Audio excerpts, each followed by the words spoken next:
हम लोग पाठ पढ़ रहे हैं तुलसीदास पाठ का एक पहला वीडियो मैंने आपको दिया था और उससे संबंधित कुछ प्रश्न मैंने आपसे पूछे थे। सबसे पहले हम लोग उन प्रश्नों का उत्तर देख लेते हैं, उसके बाद फिर आगे की ओर बढ़ते हैं। तो चलिए सबसे पहले उन प्रश्नों को देख लेते हैं। पहला प्रश्न था, परशुराम ने सेवक और शत्रु के विषय में क्या कहा। परशुराम ने सेवक और शत्रु के विषय में क्या कहा। जब धनुष टूट गया और जब परशुराम क्रोधित होकर आए तो परशुराम ने प्रश्न किया कि इस धनुष को किसने तोड़ा। तो राम ने क्या कहा था, नाथ संबोधन भंज निहारा हुई केव एक दास तुम्हारा। इसी बात पर यह प्रश्न तैयार हुआ है कि सेवक और शत्रु के विषय में राम की इन बातों को सुनने के बाद परशुराम जी ने क्या कहा। उत्तर में आप क्या लिखेंगे। परशुराम ने सेवक के विषय में बताते हुए कहा, सेवक वह जो करे सेवकाई। सेवक वो होता है जो सेवा का कार्य करता है। शत्रु कौन होता है। शत्रु वो होता है जो शत्रुता का कार्य करता है। सेवक वह जो करे सेवकाई, अरि करनी संग करी लड़ाई। यानी सेवक वो होता है जो सेवा का कार्य करता है और शत्रु वो होता है जो शत्रुता का कार्य करता है। और जिसने भी ये धनुष तोड़ा है उसने सेवक का कार्य नहीं किया है बल्कि एक शत्रु का कार्य किया है। इसलिए परशुराम ने ये परिभाषा बताई। दूसरा प्रश्न था, धनुष को तोड़ने पर परशुराम नाराज क्यों थे।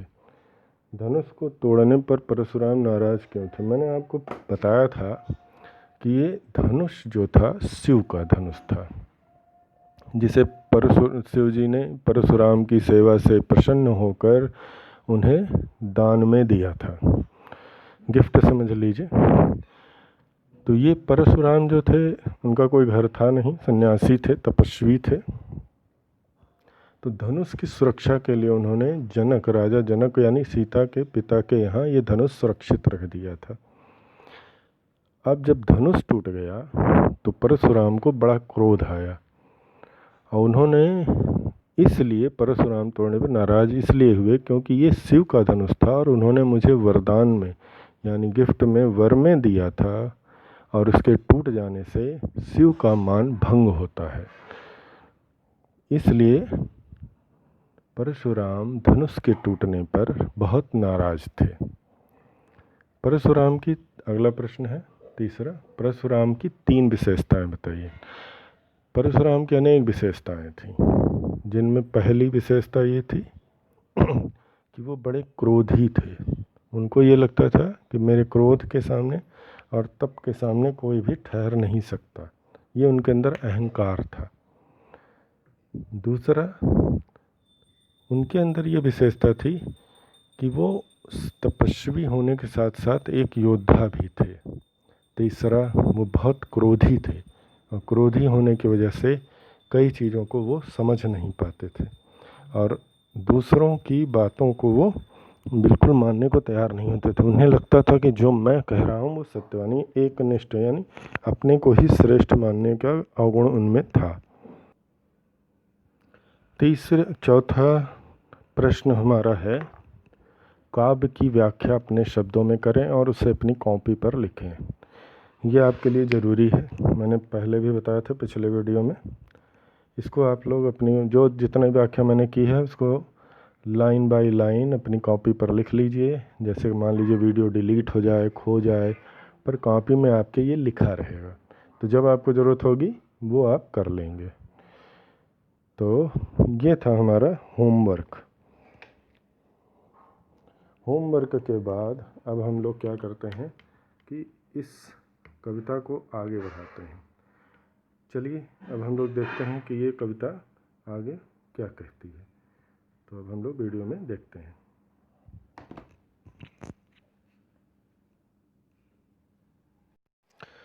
चलिए आज देखते हैं कि इस वीडियो में हम लोगों को क्या करना है।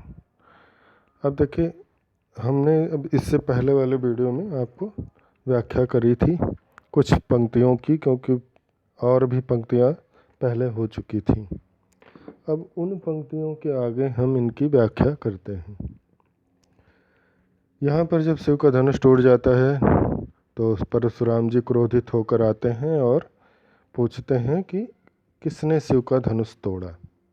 तो राम बड़े ही आदर भाव से हाथ जोड़ करके कहते हैं, नाथ संबोधन भंज निहारा, यानी कि जिसने भी शिव का धनुष तोड़ा होगा वो आपका ही कोई दास होगा, यानी आपके समान ही कोई हो सकता है। वही है कि वो दास तुम्हारा आय सुकाह कही किन मोहि, आप हमें आज्ञा दें कि मुझे क्या करना है, ऐसा राम ने परशुराम से कहा था। राम के इस कोमल वचनों को सुनकर के परशुराम को बहुत क्रोध आया और उन्होंने कहा, सेवक वो जो करे सेवकाई, अरि करनी संग करिए लड़ाई।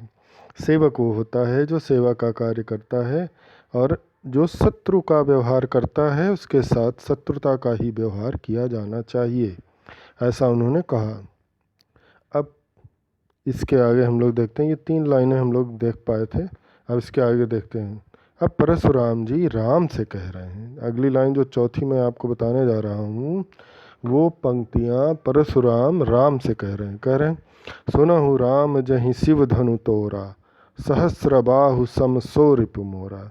ये लाइन मैंने आपको बताई थी कि सहस्र बाहु कौन था और राम परशुराम से उसका क्या विवाद था, और किस प्रकार परशुराम ने शपथ लेकर के क्षत्रियों का 21 बार विनाश किया था, यानी पूरी पृथ्वी को क्षत्रिय विहीन कर दिया था। अब आगे देखिए, कह रहे हैं कि सो बिलगाई बिलगाऊ बिहाई समाजा, नत मारे जई हैं सब राजा। परशुराम राम से कह रहे हैं कि हे, अब केवल राम को ये नहीं परशुराम जानते कि ये राम है, वो केवल संबोधित कर रहे हैं कि सो बिलगाऊ, बिलगाऊ मतलब सो मतलब उसको, बिलगाऊ मतलब अलग कर देना, बिहाई समाजा, बिहाई मतलब यहाँ पर उपस्थित, समाजा मतलब लोगों, हे लोगों मैं आपसे निवेदन करता हूँ या आदेश देता हूँ। परशुराम ने कहा, मैं आदेश देता हूँ कि जिसने भी शिव का धनुष तोड़ा है उसे इस समाज से निकाल करके मेरे सामने खड़ा कर दो, यानी यहाँ जितने लोग उपस्थित हैं उनमें जिसने भी शिव का धनुष तोड़ा है वो मेरे सामने खड़ा हो जाए। न त मारे जई हैं सब राजा, न त मतलब ना मतलब नहीं, त मतलब तो, नहीं तो उसका अंत करने के लिए मैं यहाँ उपस्थित सभी राजाओं का वध कर दूंगा। कह रहे न तो मारे जई हैं सब राजा, मारे मतलब मारे, जई हैं मतलब जाएंगे, सब मतलब सभी, राजा मतलब राजा। परशुराम कह रहे हैं, पूरी लाइन का भाव देखिए। परशुराम कह रहे हैं कि जिसने भी शिव का ये धनुष तोड़ा है वह इस पूरी सभा में मेरे सामने अलग से उपस्थित हो जाए, अन्यथा मैं उसको ढूंढने के लिए और ढूंढ कर मारने के लिए यहाँ उपस्थित सभी राजाओं का वध कर दूंगा, जिसमें से एक वो भी होगा। ऐसा उन्होंने सभी लोगों के सामने कहा, यह एक प्रकार की उनको धमकी दी। सुनि मुनि बचन लखन मुस्काने, बोले परस धरहूँ अवमाने। लक्ष्मण जी जो इन सारी बातों को, विवादों को बड़े ही ध्यान से और धैर्य से सुन रहे थे, परशुराम के इस वचन को सुनने के बाद उनका धैर्य जवाब दे गया। अर्थात जब परशुराम ने कहा कि यहाँ उपस्थित सभी राजाओं का मैं वध कर दूंगा, तो ये बात पर लक्ष्मण जी को पसंद नहीं आई। उन्होंने कहा, सुनि मुनि बचन लखन मुस्काने, सुनि मतलब सुन करके, मुनि मतलब यहाँ पर मुनि परशुराम के लिए कहा गया है। सुनि मुनि वचन, वचन मतलब शब्द, परशुराम के शब्दों को सुनकर लखन यानी लक्ष्मण मन ही मन मुस्कराने लगे। तुलसीदास जी कह रहे हैं कि लक्ष्मण जी परशुराम के इन वचनों को सुनकर मुस्कुराने लगे और बोले परस धरहूँ अवमाने। परशुराम का जवाबों का उत्तर देते हुए बोले, क्या बोले? परसु धरही अवमाने। परस मतलब फरसा। परशुराम को परशुराम इसलिए भी कहते थे क्योंकि उनके हाथ में एक फरसा हमेशा रहता था। उसको परशु बोलते थे। परशु यानी फरसा। तो उस फरसे को धारण करने के कारण परशुराम परशुराम कहलाते थे। परशु धरही, धरही मतलब धारण करना।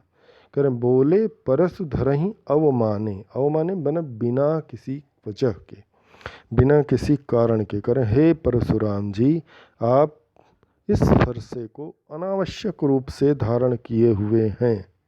ये बातें लक्ष्मण ने परशुराम से कही। कह रहे हैं कि अगली लाइन में देखिए, बहु धन ही तोरी लरिकाई। बहु मतलब बहुत, धनु ही मतलब छोटी धनुषें। लक्ष्मण जी कह रहे हैं बहु मतलब बहुत छोटी धनुषें, तोरी, तोरी मतलब तोड़ी, लरिकाई मतलब लड़कपन में, बचपन में। कह रहे हैं बचपन में हमने बहुत सारी धनुषें तोड़ डाली।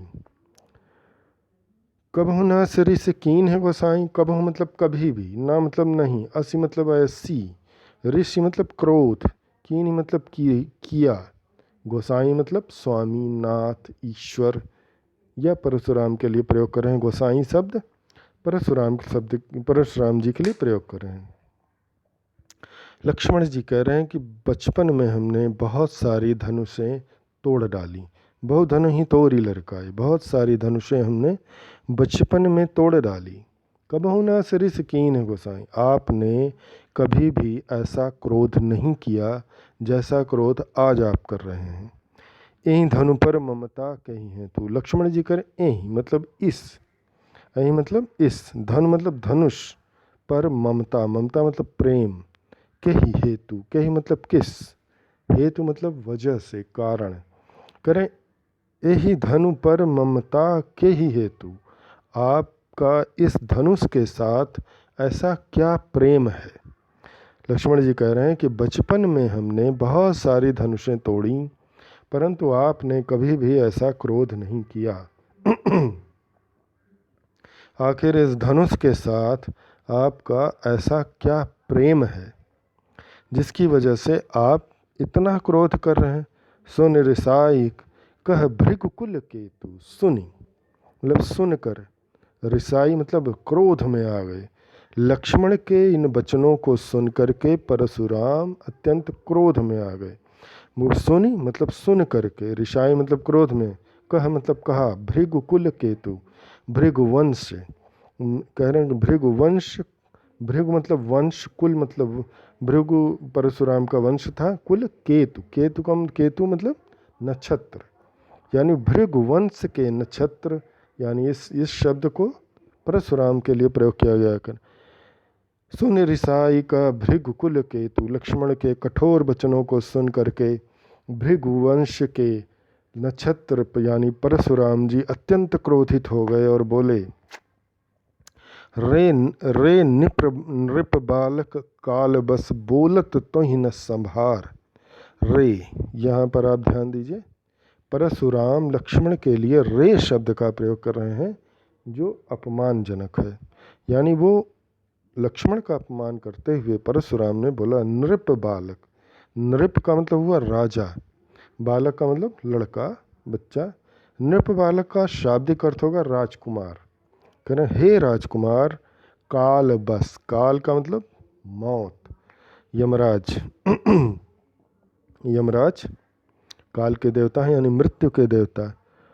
कह रहे हैं परशुराम बोले रे नृप बालक, हे राजकुमार, हे राजा के पुत्र, तुम मृत्यु के बस, बस मतलब कंट्रोल, तुम मृत्यु के कंट्रोल में हो यानी अधीन हो।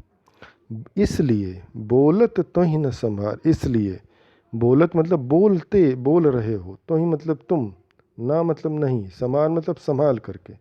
जैसे लोग कहते हैं ना जमान संभाल के बात करिए, ऐसे ही लक्ष्मण जी के लिए परशुराम करें हे नृप बालक, हे राजपुत्र, तुम मृत्यु के वश में हो, इसलिए तुम संभाल कर नहीं बोल रहे हो। उनका कहने का भाव ये है कि मृत्यु तुम्हें चारों तरफ से घेर चुकी है और अब मैं तुम्हारा वध कर दूंगा।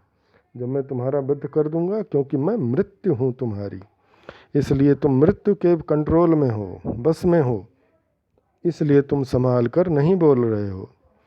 धनु ही सम त्रिपुरारि धनु विदित सकल संसार। परशुराम लक्ष्मण को डांटते हुए कहते हैं धनु ही, धनु मतलब साधारण धनुष, सम का मतलब समान, त्रिपुरारी, त्रिपुरारी का मतलब हुआ शिव, धनु त्रिपुरारी शिव का पर्यायवाची है, त्रिपुरारी धनु, धनु मतलब धनुष, करें साधारण धनुषों से तुम शिव के महान धनुष की तुलना कर रहे हो। विदित सकल संसार, विदित मतलब जानना, सकल मतलब संपूर्ण, संसार मतलब युग, क्या बोलते हैं युग संसार, करें जिस शिव को, जिस त्रिपुरारी को पूरा संसार जानता है, उसके धनुष की तुलना तुम साधारण धनुषों से कर रहे हो। परशुराम लक्ष्मण को डांटते हैं और उनको भला बुरा कहते हुए अपमानित करते हैं और रे शब्द का प्रयोग करते हैं और उनसे कहते हैं कि तुम साधारण धनुष की तुलना शिव के महान धनुष से कर रहे हो, यही तुम्हारी मूर्खता का सबसे बड़ा पर्याय है। ऐसा कहते हैं। फिर दूसरा पद देखिए, लक्ष्मण जी परशुराम की बातों को सुनते हैं, सुनकर उन्हें फिर से हंसी आती है और कहते हैं लखन कहा हंसी हमरे जाना। लक्ष्मण जी कहते हैं, लक्ष्मण जी हंस करके, यानी लखन कहा हंसी हमरे जाना। लक्ष्मण जी, लखन मतलब लक्ष्मण, कहा मतलब कहा, हंसी मतलब हंसना, हमरे जाना, हमरे मतलब हमने जाना।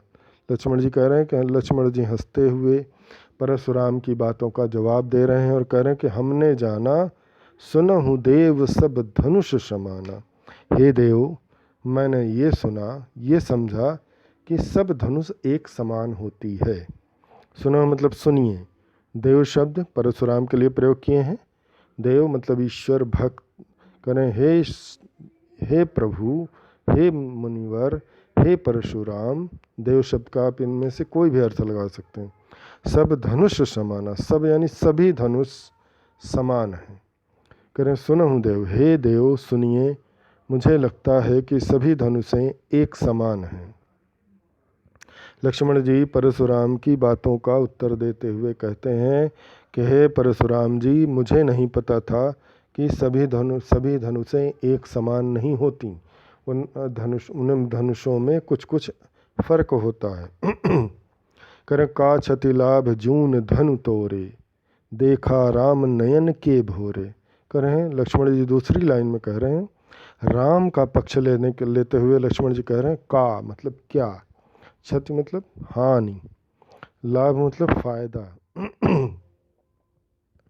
जून शब्द का अर्थ होता है पुराना, धनु मतलब धनुष, तोरे मतलब तोड़ना। कह रहे हैं क्या हानि और क्या लाभ है इस पुराने धनुष के टूटने से। लोग कहते हैं ना, अरे ये तो पुरानी चीज़ थी, इसकी क्या वैल्यू थी, क्या आवश्यकता थी अगर इसका नुकसान भी हो गया। तो उसी तरह लक्ष्मण जी कह रहे हैं कि इस पुराने धनुष के टूटने से क्या लाभ और क्या हानि है। देखा राम नयन के भोरे, देखा मतलब देखना, राम का मतलब राम, नयन मतलब आँखें, भोरे मतलब भर करके। लक्ष्मण जी राम का पक्ष लेते हुए कह रहे हैं कि इसमें राम का कोई भी दोष नहीं है और इस पुरानी धनुष के टूटने से ना तो कोई लाभ है ना तो कोई हानि है।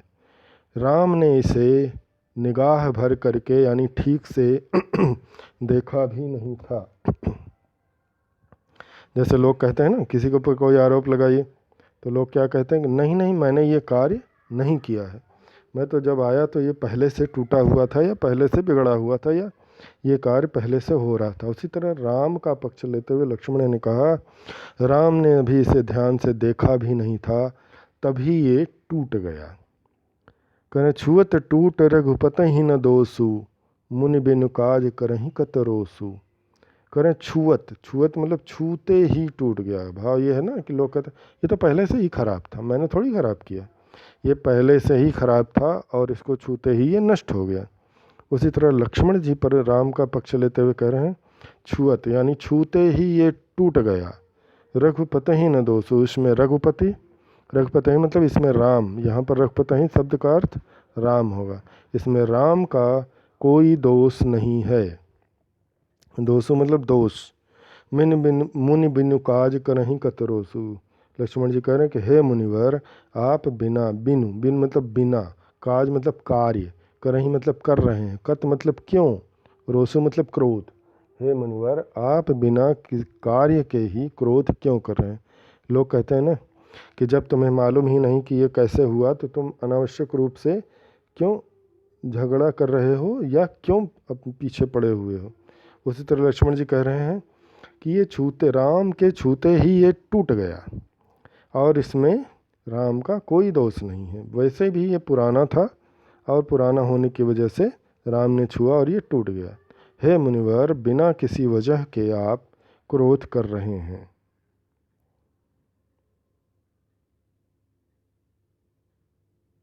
ये था आज का हमारा वीडियो जिसमें मैंने आपको बताया कि कविता, पहले हमने काव्य की व्याख्या की, काव्य की व्याख्या में हमने आपको लगातार अर्थ बताया और अब मैं आपको इससे संबंधित कुछ प्रश्न दे देता हूँ। हमेशा की तरह उन प्रश्नों का उत्तर आप अपनी कॉपी पर लिखिएगा। और मैंने आपको बताया है कि प्रत्येक व्यक्ति वीडियो देखने के बाद मैसेज बॉक्स में अपना नाम, क्लास और सेक्शन ज़रूर लिख देगा। ये आपके अटेंडेंस है और ये ज़रूरी है। तो चलिए आज का प्रश्न मैं आपको बता देता हूँ। बोर्ड पर थोड़ा बड़ा बड़ा मैंने लिख दिया है जैसे आपको और अच्छा दिखाई दे। देखिए थोड़ा सा बड़ा बड़ा मैंने लिख दिया है जैसे आपको और अच्छा दिखाई दे। गृह कार्य हेतु प्रश्न। लक्ष्मण जी परशुराम की बातों को सुनकर मुस्कुराने लगे क्यों। काव्य के आधार पर आपको व्याख्या करनी है, प्रश्न का उत्तर देना है। प्रश्न का उत्तर देते समय इस बात का विशेष ध्यान रखें हमेशा कि 80 से 100 शब्दों में ही सटीक उत्तर दें। बहुत अधिक व्याख्या करने की आवश्यकता नहीं है, उसमें नंबर कटते हैं आपके और इसमें आपको नंबर मिलेगा। मैं आपको व्याख्या ज़्यादा करके बताता हूँ ताकि आप उसको ज़्यादा से ज़्यादा समझ सकें और लास्ट में प्रश्न का सार भी बता देता हूँ। ये तो हम आपको अगले वीडियो में बताएंगे, इसलिए अभी आप देखिए। पहला प्रश्न, लक्ष्मण जी परशुराम की बातों को सुनकर मुस्कुराने लगे क्यों। दूसरा प्रश्न, लक्ष्मण ने कौन सी धनुष तोड़ने की बात कही। लक्ष्मण ने कौन सी धनुष तोड़ने की बात कही। परशुराम ने जब धनुष तोड़ने की बात की थी तो लक्ष्मण ने कौन सी धनुष तोड़ने की बात कही थी, ये पूछ रहे। तीसरा है, लक्ष्मण की बातों का परशुराम ने क्या उत्तर दिया। लक्ष्मण की बातों को सुनने के बाद परशुराम ने उत्तर में क्या कहा, ये आपको लिखना। ध्यान रहे, इन सभी का उत्तर काव्य रूप में नहीं लिखना है, आपको इसको व्याख्या रूप में लिखना है, अपने शब्दों में लिखना है। काव्य रूप में लिखेंगे तो आपको नंबर नहीं मिलेगा, आपका नंबर ख़त्म हो जाएगा। इसलिए इसको व्याख्या रूप में ही लिखना है, तब बोर्ड में भी आपको ऐसे ही लिखना है। इसलिए काव्य की व्याख्या को समझना अति आवश्यक है। तो ये है आज का आपका गृह कार्य। अगले वीडियो में हम इसके आगे चलेंगे। तब तक के लिए धन्यवाद।